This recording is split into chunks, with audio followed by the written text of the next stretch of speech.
Halo semuanya, kembali lagi bersama saya Cerin Evalina Afriani Hutagaul dalam video globalisasi yang keempat.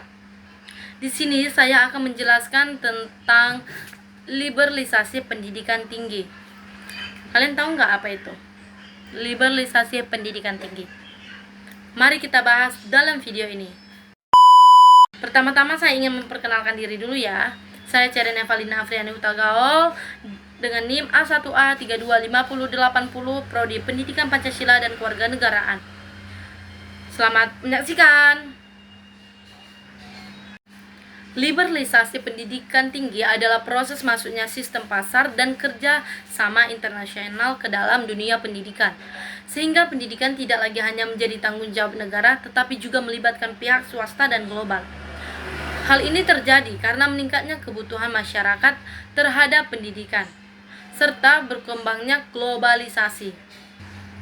Dampak liberalisasi dapat meningkatkan kualitas dan persaingan antar perguruan tinggi, bahkan mendorong munculnya universitas bertaraf internasional.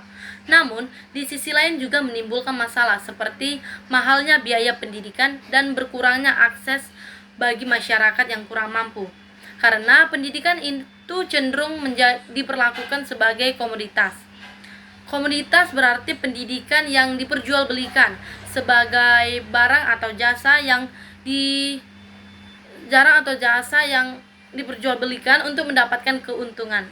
Artinya, akses pendidikan bisa bergantung kepada kemampuan membayar, sehingga fokusnya tidak hanya pada pendidikan atau ilmu saja, tetapi juga kepada nilai ekonomi dan keuntungan lembaga-lembaga pendidikan.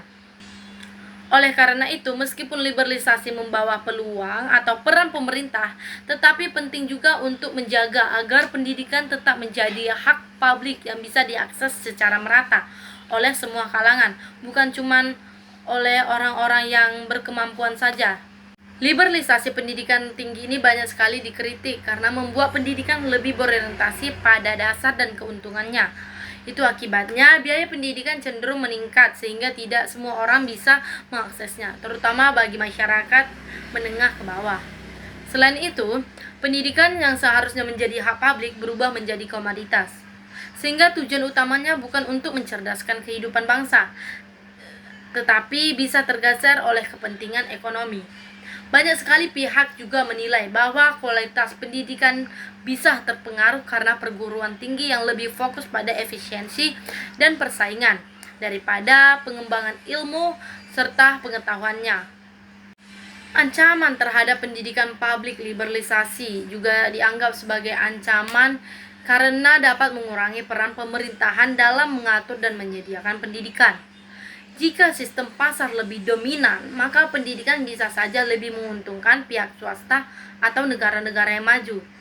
Sementara negara berkembang dan masyarakat yang kurang mampu menjadi pihak yang dirugikan. Hal ini berpotensi untuk menimbulkan ketimpangan akses dalam pendidikan, di mana hanya orang yang mampu saja yang mendapatkan pendidikan yang berkualitas.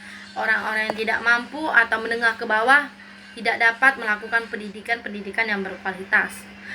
Selain itu, nilai sosial pendidikan seperti pemerataan, keadilan, dan pembangunan masyarakat bisa saja semakin melemah karena tergeser oleh ketimpangan atau kepentingan ekonomi.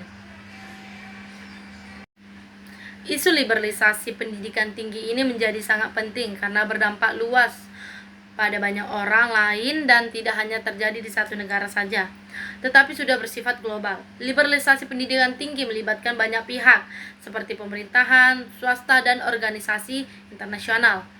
Selain itu, isu ini bersifat jangka panjang dan terus diperdebatkan, karena belum ada solusi yang benar-benar disepakati. Perkembangan teknologi dan globalisasi juga membuat pendidikan semakin terhubung antar negara.